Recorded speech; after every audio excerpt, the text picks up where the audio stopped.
Unitarian Universalists are notoriously bad about being unable to explain Unitarian Universalism to someone who has never heard of it. We will sometimes say, oh, you can believe anything you want. Or we might say, well, you don't have to believe all that stuff in other religions. Neither of these is a helpful statement. I often find it amusing to see how Unitarian Universalists describe prayer in our congregations. The following is a true account told by the Reverend Christine Robinson, minister of the UU Church in Albuquerque, New Mexico. She writes, "Our kindergarten class was discussing prayer, and the children seemed aware that the way you end a prayer was with saying amen. Does anyone know what amen means?" the teacher asked. There was a long silence.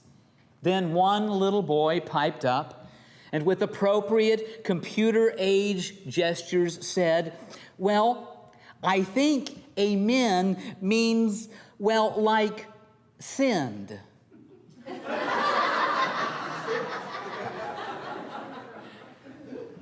This morning I'm going to offer no less than 3 ways to describe Unitarian Universalism.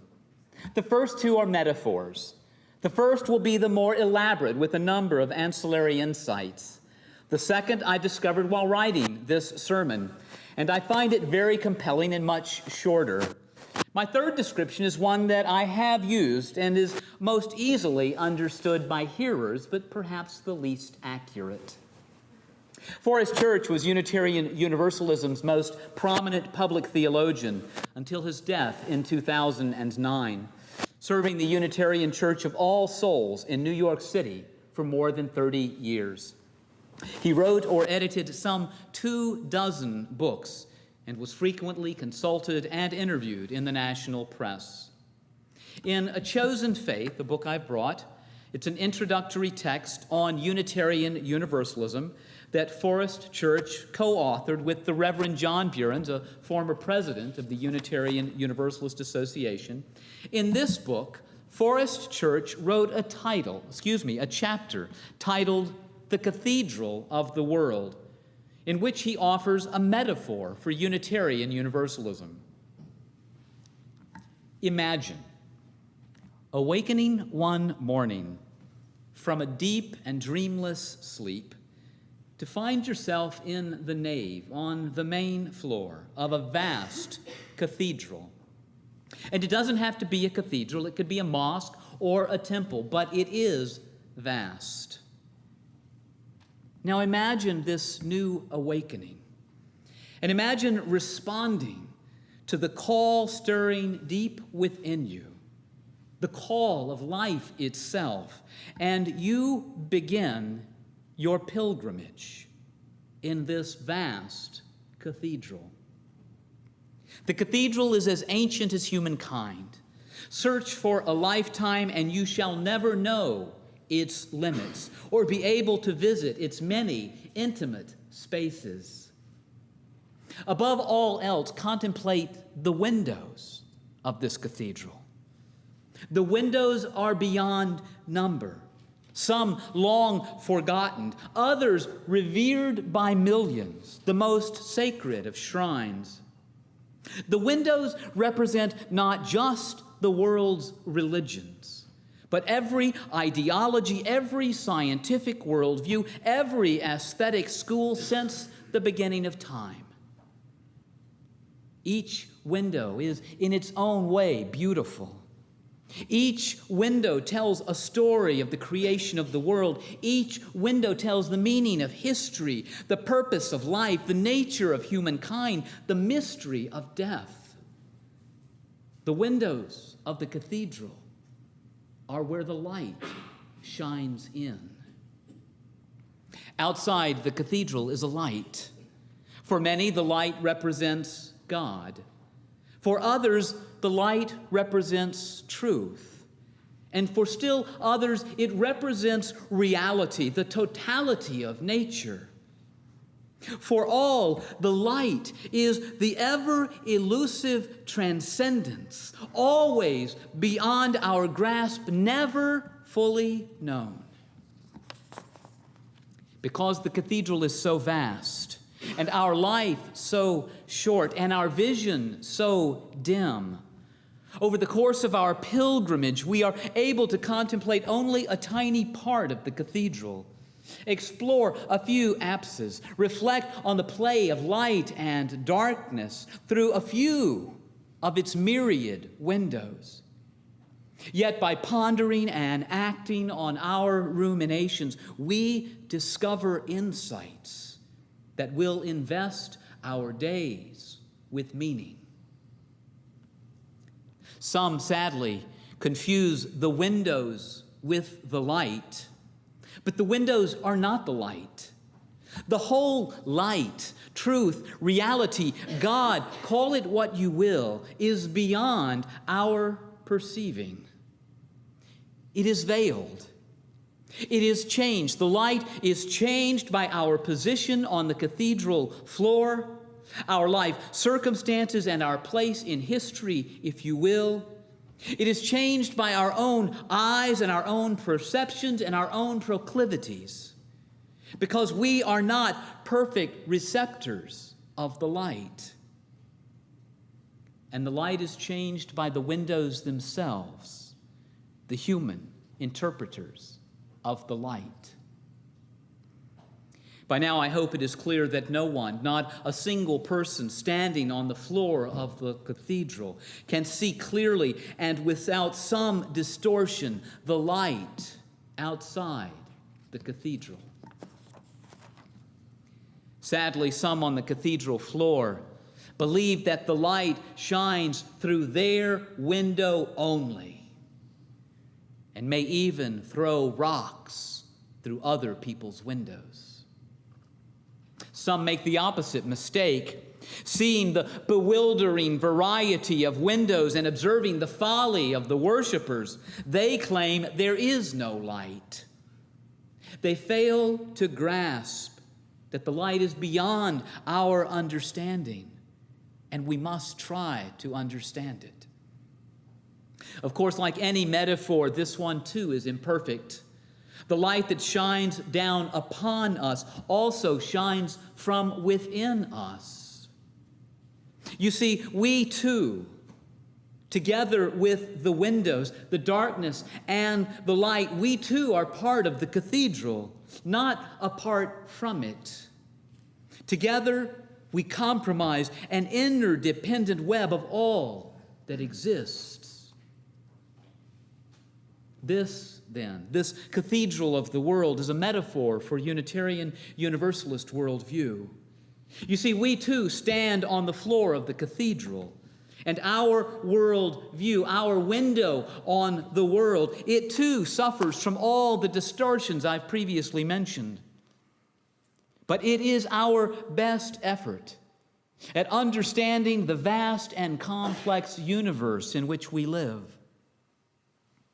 If my task is to describe for you who we are as a community of faith and what we do in our religious services, we come together weekly to celebrate, to share, and to listen to what we are able to learn about life and its meaning, what we are able to learn about the light itself. As Unitarian Universalists in our search for the light, whether it be truth or reality or God, as Unitarian Universalists, we will visit many of the other windows, and we will try to gain the best possible understanding of the light by gleaning insights from the whole of human history and from the wide horizon of ideologies and worldviews and religions. But we are not merely borrowers from other people's windows. We have a rich history ourselves that continues to the present day. We are perhaps the first or among the first to institutionally recognize that the light is not revealed at all at once in any finite set of scriptures or from the words of any single teacher or group of teachers. As far as I know, we're the first religion that ever articulated this. We are perhaps the only Western religious faith that says it is possible and permissible to have religion without God. You don't hear this from other religions in the West. And as Unitarian Universalists, we go further. We say it is possible and it is even desirable to have religion without God and religion with God in the same space. This gets exciting. And I will suggest that we advocate for the historically marginalized, unlike any other, all compelled by our understanding of the light. I've just offered a metaphor for Unitarian Universalism, where we recognize our finiteness, our limitations, even our narrowness. And we seek wisdom wherever it is to be found. And that includes the world's religions as well as poetry and science and so much more. As Unitarian Universalists, we greatly value being in relationship with others who are on a similar journey. And we recognize the value of sharing some of life's most intimate, joyous, even challenging experiences in order to deepen our own understanding of life or the light. This morning, I want to take a brief moment and tell you one way we do that. Here at Emerson, we recognize that the search for truth and meaning and passion in life must be more than just a Sunday morning experience. And we recognize, as good as the minister might be, there is much we can learn from one another. Here at Emerson, we have a ministry that facilitates exactly this type of personal and spiritual growth. We call them listening circles because these are opportunities to listen to others and to listen to the voice within, to listen to the light. It is the opportunity through listening circles to both broaden and deepen our spiritual journeys. Listening circles may use topics such as death, or gratitude, or fear to do exactly that. I emphasize again that the goal of listening circles is to listen, to remain open to the depth and the breadth of spiritual understanding. Our listening circles are led by trained Emerson leaders who meet with me to discuss what's working and what's not working in listening circles, and we problem solve together. I'm so impressed with our listening circle facilitators that I would like to ask them to stand and be recognized. And even if you're a former listening circle facilitator, would you please stand? We had about 6 at the first service. Here we have another 6.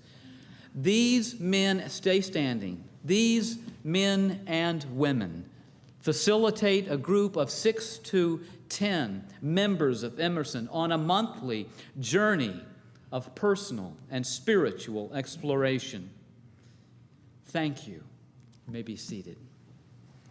I do hope that you will talk with them after the service this morning if you'd like, again, a further understanding of what listening circles are. I was recently asked, but what if I don't care for all the people in my listening circle? Believe it or not, if that is the case, consider it a gift of your listening circle. It's an opportunity to grow and adapt from those natural feelings of dis-ease that occur in all relationships. It's a gift. I trust you can see the relationship between the cathedral of the world and the willingness to take it to a personal level and to cherish the relationships with others who have different life experiences than your own. That's what we do in listening circles. This morning, though, I offer a second metaphor, a briefer metaphor, but also illuminating in our efforts to understand Unitarian Universalism. Imagine that you are standing on the edge of a mountain lake. Before you is the moon, and the moonlight appears laid out over the water, meeting you at the very place you are standing. Also standing on this same shore, some distance to your right, a man contemplates the same view with the moonlight stopping at the very point he is standing. Yet to you, he appears shrouded in darkness from where you're standing. And to your left stands a woman with the same magisterial view as yours and the man. Yet to you, she is nothing but a silhouette, all but obscured by the blackness that envelops her. Seeing these two others, you wonder to yourself, what can they possibly be thinking? They, encompassed by darkness, the lake before them, flat and lifeless. If they would only join you at the foot of the moon's luminous path, they too would come to bathe in its celestial light. Unitarian Universalism, then, is the recognition that we each see the light shining in our eyes. And others have that experience as well, even though we stand at different places, and to each other we appear to be standing in the darkness. Unitarian Universalism recognizes this phenomenon, and as best we are able, we joyfully walk along the edges of the shore, wanting to see the moon as others see it, not just as we see it. Not only to understand others, but to understand the moon, to understand the light more fully. And again, listening circles are our efforts to listen to others, describe their experience of the light, and at times, the absence of the light. Now, I have a confession to make. From time to time, I'm at a party or another event, and I'm called upon to explain Unitarian Universalism. I've at times reverted to an even simpler explanation than the two metaphors I've offered this morning. In these social settings, I've described Unitarian Universalism as religious interfaith. And that single word, interfaith, easily understood by most, conveys our willingness to be open to truth from many points of view. And then I will usually throw in that we're open to a scientific worldview as well. This morning I provided a menu of choices, some embarrassingly simple, some a little loftier, to describe Unitarian Universalism. None is completely accurate, but such life. And if you think you have a challenge explaining Unitarian Universalism to your neighbors and friends and family, and I hope you do, just imagine my challenge with all the diversity in this room trying to explain what the minister of such a religion talks about on Sunday mornings. You really piss off half the people. I'm sorry, I shouldn't have said that, but as the Spirit leads. I said at the beginning of this sermon that Unitarian Universalists were notoriously bad at explaining Unitarian Universalism to others. As I wrote this sermon, as I reflected on my own experiences of explaining Unitarian Universalism to others, I now believe something different. What I now believe is that most of the world is notoriously bad at being able to hear about a religion that refuses to separate the world into believers and non-believers. A religion that may not know all the answers, and for that reason we don't impose a set of beliefs on our members here. But here is where I want to be clear. As Unitarian Universalists, it is not that we do not have the strength of character about what we believe. It is not that we do not have convictions about what we believe, because we do. We do have convictions. Perhaps what makes us most unique is that we strive to keep on learning. And we recognize that someday we may believe something differently than we do today. And that's okay. You won't hear that in any other religion. It is essential that we be open to the possibility, if we wish to be open to new truths. And here, I believe, is the beauty of the cathedral of the world. Here is the depth of meaning of the cathedral of the world. Here is the aliveness of the cathedral of the world. As more is learned about the richness of life, there is new construction going on in that age-old cathedral, in this age-old quest for what it means to be alive. As Unitarian Universalists, we celebrate, look for that new construction. As Unitarian Universalists, we may continue to glean what we can from the past and bring it with us into the present and future. Because there are unique qualities and truths in each of the world's religions and other worldviews that have never been surpassed, although someday they might. And in the spirit of human evolution and human understanding, may we remain on the cutting edge of what it means to be human, of what it means to be a thoughtful, evolving part of creation. And may we continue to struggle to explain to the world that we need not all believe alike to love alike. To me, this too is a description of Unitarian Universalism. May it be so.